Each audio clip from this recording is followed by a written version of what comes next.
Hello and welcome to another edition of the First Pitch podcast on Pitcher List. My name is Trevor Hooth.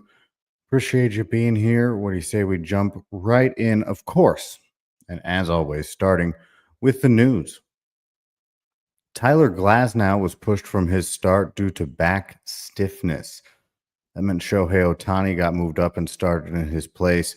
A little bit more on that coming up shortly. But the news there, Tyler Glasnow, back stiffness. The oft-injured pitcher seems like he may be experiencing something else. There's no word on if they think it'll wind up as an IL stint or not. We do know that Tyler Glasnow was supposed to start in yesterday's game, but he did not. That is not the only bit of news coming out of Dodgers camp. Will Smith has been out for a while after taking a foul ball off his hand. They said that he has a bone bruise that he's going to have to deal with and manage for the rest of the season. They don't think he's going to land on the IL. At least they hope that he's not going to land on the IL. But Will Smith is going to be out for the next few days. I talked about that on yesterday's podcast because that potentially meant that Dalton Rushing would get regular playing time for the first time, and that's what was supposed to happen. However, Dalton Rushing took a foul ball off of his leg and had to be helped off of the field in yesterday's game. So that leaves Ben Rodvert as the catcher on the Dodgers roster right now. The X-rays came back negative on Dalton Rushing's leg, so that is a positive sign. Doesn't necessarily mean he avoided all injury, but it is a positive sign for the young catcher. So a lot of things happening there with the Dodgers. Tyler Glasnow start pushed back. Will Smith has his bone bruise on his hand that's going to last through the rest of the season, and Dalton Rushing had to be helped off the field after taking a foul ball off of his leg. Moving on, Nick Castellanos is going to be taking a smaller role in favor of Max Kepler. Castellanos has been on the bench for 3 of the last 4 games, and all of those games against righties. When asked about it, manager confirmed this is kind of the plan moving forward. Nick Castellanos is going to have a smaller role in their offense. To be fair, Max Kepler homered in the game yesterday, so Max Kepler been swinging a good bat and is going to be, well, in turn, taking on a larger role. Nestor Cortez is on the IL with a bicep strain. He spent most of the year on the IL, but as a member of the Brewers and now as a member of the Padres, well, lands right back there. It's been a tough year health-wise for Nestor Cortez. Randy Vasquez is slated to start today for the Padres. He is not officially on the roster yet. The roster spot was used to fill out their bullpen. So we'll see what other move, has to get made. But Cortez is on the IL, and Vasquez is going to start today for the Padres. Adolis Garcia lands on the 10-day IL with a quad strain. Dustin Harris joins the big league roster for the Rangers. And to make room for this, John Gray is transferred to the 60-day IL. So handful of moves there. Adolis Garcia gets put on the 10-day IL with a quad strain that's held him out for the last couple of days. Justin Harris joining the big league roster, and John Gray transferred to the 60-day IL. And rounding out our news, Kyle Finnegan is heading to the IL as well. Kyle Finnegan going to the injured list. He's been so good as a member of the Tigers since being sent there at the trade deadline by the Nationals. But Finnegan will miss at least a little bit of time here. Parker Meadows has been reinstated from the 10-day IL. He's been out for a while, and in his return to action, it was triumphant. Parker Meadows hit a home run. That's what we got going on in the news. What do you say we take a look at some other highlights from around the league? Carlos Correa hit his 11th home run of the season, and since rejoining the Astros, his old organization that he was once a part of and now is again. In 32 games since rejoining the Astros, Correa has hit 4 of those 11 home runs and carries a .305 average. So I guess a little home cooking there. He's was having a rough year. Things have resurrected a little bit in the small 30-ish game sample with Houston. Giancarlo Stanton went deep for the 19th time. I mean, the enigma continues, right? Still supplying tons of power and hitting 287. He has spent time on the IL this year, but didn't affect his ability to just hit the long ball. Speaking of power, how about prolific power hitter? Well, future prolific power hitter, the potential to be one at least. Samuel Basallo. Samuel Basallo's prolific power was on display once again. He hit his second career home run since being called up to Baltimore by the Orioles. This was a 433-foot shot at 109 miles an hour off the bat. This dude can hit the ball, and he can hit the ball over the fence. Power is the name of his game. That's what he does. That's what he's good at. And it's a shame that it took so long for him to get a shot with the Orioles, because this is just something he can do. Excellent, excellent hitter. Going to be interesting to see how it all plays out moving forward. But you can see his first career home run was an opposite field shot. His second career home run is a 109-mile-an-hour rocket. So, yeah, this dude just destroys baseballs like it's his job. I mean, technically it is, but you get what I'm saying.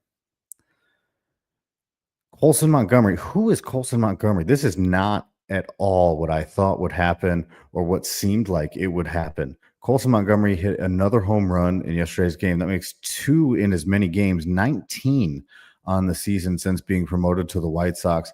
He is hitting 232 on the year with 56 strikeouts in 51 games. This is kind of a baffling experience with Colson Montgomery. I mean, this guy was slated to potentially get the chance to make the White Sox roster out of spring training, sustained an injury, wound up back in AAA, struck out a lot. I mean, he was above 40%. They sent him down to Florida for, a few weeks. He comes back up, starts hitting really well. You can see the strikeouts are still there for him, but he has hit well enough to say that he's holding his own. He's being valuable to the team. That is 19 home runs over the course of his early career. Everything pointed to the likelihood that he would struggle, and the strikeouts would be a real issue, and that is happening a little bit, but it is not hindering him from providing value. And so that has been crazy to watch. I mean, Colson Montgomery, hats off to him. Dude is doing what he can do and impacting the baseball when he does make contact. And just interesting to see, because this is now sustained. This isn't just, he came up and he had a good couple of weeks. This is pretty sustained at this point. So what a year it has been for Colson Montgomery. And finally, for hitters, Mark Vientos. Is he back? I mean, I know he had a rough year, but if you looked under the hood, nothing had quite changed. He was still hitting the ball as hard. He was still pulling in the air. I mean, he was doing what Mark Vientos does, just maybe with some bad luck. He hit a home run in yesterday's games. Over his last 7, Mark Vientos is hitting 316. I'm sorry, over the last 15 games, rather, Mark Vientos is hitting 316 with 7 home runs. So it seems like he's picked things up a little bit. Whatever was stopping him is, not really stopping him anymore. Some pitching highlights from yesterday's games. Kyle Freeland reached double-digit strikeouts, 10 over his last 8 innings, scattering just 2 hits against the Padres. 2 things about that. 1, he has a 5.10 ERA on the season. 2, he pitches for the Rockies, but this was an outing in Coors Field. Freeland, 10 strikeouts, 8 innings, scattering just 2 hits. Dominant performance against the Padres. Pablo Lopez's return to action for the Twins. He goes 6 innings, gives up a pair of runs and 6 hits and a walk. He struck out 4 and allowed a single run. Now, he is hadn't pitched in a while, obviously, with his injury. Coming back, not a bad outing to return to. Yesterday, for my game of the day, I picked Logan Gilbert versus Chris Sale. Both of them held up their ends of the bargain for that. Logan Gilbert allowed a run across 6 innings while striking out 7, and Chris Sale struck out 9 and allowed a run over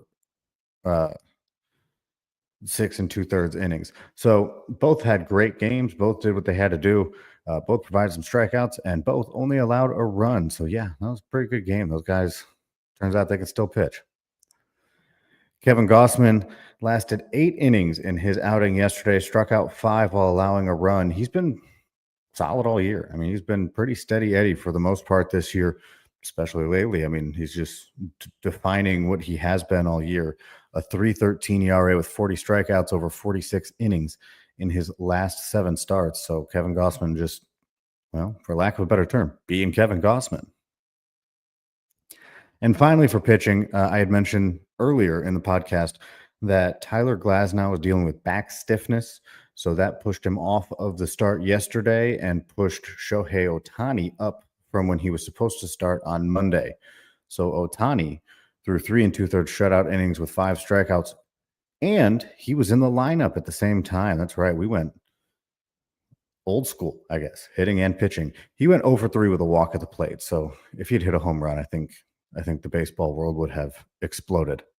However, pitched really well, drew a walk at the plate. I mean, hey, this was like Ohtani, not just, hey, we're pitching today, we'll DH tomorrow. And with that, we're going to take a quick timeout. When I come back, a few pitching targets to talk about for the upcoming games today. I appreciate you being here. This is the First Pitch podcast on Pitcher List. And welcome back to the First Pitch podcast on Pitcher List. They call me Trevor Hooth because that's my name. So that's, a good thing to call me. I appreciate you being here. We've talked news. We've talked some hitting highlights. We've talked some pitching highlights.